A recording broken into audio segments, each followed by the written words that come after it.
Hi friends, welcome to pocket sling shot Tamil. இன்றைக்கி நம்ம இந்த வீடியோவில் என்ன பார்க்க போகிறோம்னா, இந்த ஸ்லிங் ஷாட்டோட அக்யூரசி எப்படி இருக்குது, இது எப்படி யூஸ் பண்ணுறது அப்படிங்கிறத செக் பண்ணி பார்ப்போம். ஆக்சுவலி இதுவே நான் வந்து ஃபஸ்ட் டைம் இப்போ தான் நான் யூஸ் பண்ண போகிறேன். இந்த ஸ்லிங் ஷாட் எப்படி இருக்குது, இதை எப்படி யூஸ் பண்ணுறது அப்படிங்கிறத இந்த வீடியோவில் பார்ப்போம். வீடியோவை ஸ்கிப் பண்ணாமல் ஃபுல்லாக பாருங்கள். ஃபஸ்ட் டைம் நம்ம வீடியோவை இப்போ தான் பார்க்குறீங்க அப்படின்னா நம்ம சேனலை சப்ஸ்கிரைப் பண்ணிட்டு வீடியோவை கண்டினியூஸாக பாருங்கள், உங்கள் சப்போர்ட் கொடுங்க.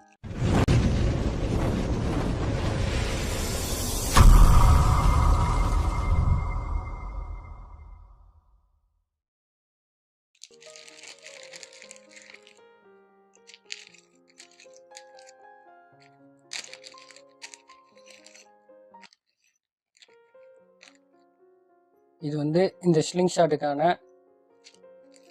ஸ்பாட்ஸ் வந்து கிட்டத்தட்ட இவ்வளோ ஸ்பாட்ஸ் வந்து இதுக்கு வருது. இதுக்கான அலைன் கீ வந்து கொஞ்சம் டிஃப்ரெண்ட்டான அலைன் கீ வேறு.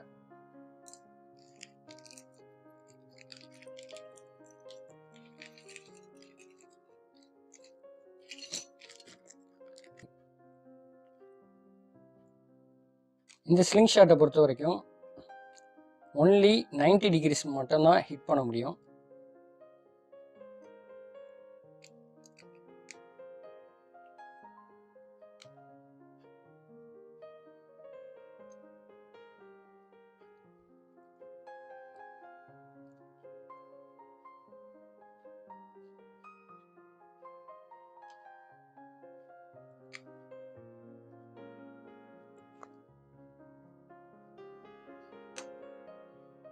இதோட ப்ரைஸ் டீட்டெயில்ஸ் வந்து இன்னும் வந்து கிடைக்கல. ஸோ இது வந்து ஒரு சாம்பிள்ஸ்க்கு தான் வந்திருக்கு. இதோட ப்ரைஸ் டீட்டெயில்ஸ் வந்து நான் அடுத்த வீடியோவில் வந்து உங்களுக்கு வந்து அப்லோட் பண்ணுறேன்.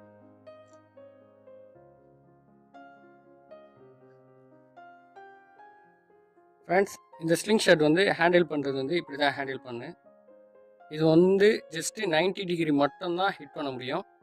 90 டிகிரியில் பேண்டை ஸ்ட்ரைட்டாக வச்சுட்டு நம்ம டார்கெட் பண்ணக்கூடிய ஆப்ஜெக்டை ஸ்ட்ரைட்டாக வச்சுட்டு அதே மாதிரி ஆங்கர் பாயிண்டில் வச்சு ஹிட் பண்ணு.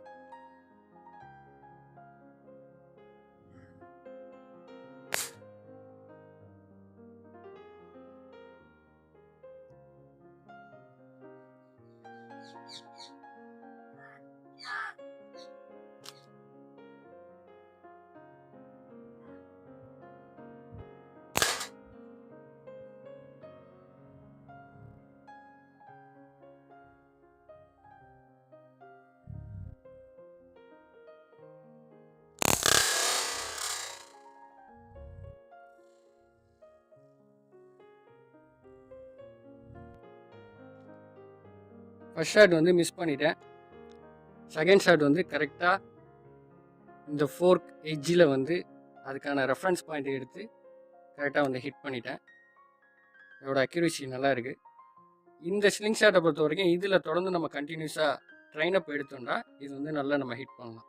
இந்த ஸ்லிங் ஷாட் நம்ம கை மாறும் போது நம்ம வந்து நம்மளோட ரெஃபரன்ஸ் பாயிண்ட்டு ஆங்கிள் எல்லாம் வந்து நம்ம வந்து கரெக்டாக ஃபிக்ஸ் பண்ணு. அது மாதிரி ஃபிக்ஸ் பண்ணிட்டோம்னா கரெக்டாக நம்ம வந்து எந்த டார்கெட்டாக இருந்தாலும் ஹிட் பண்ணலாம். வீடியோ பிடிச்சிருந்தா லைக் பண்ணுங்கள், ஷேர் பண்ணுங்கள், சப்ஸ்கிரைப் பண்ணுங்கள்.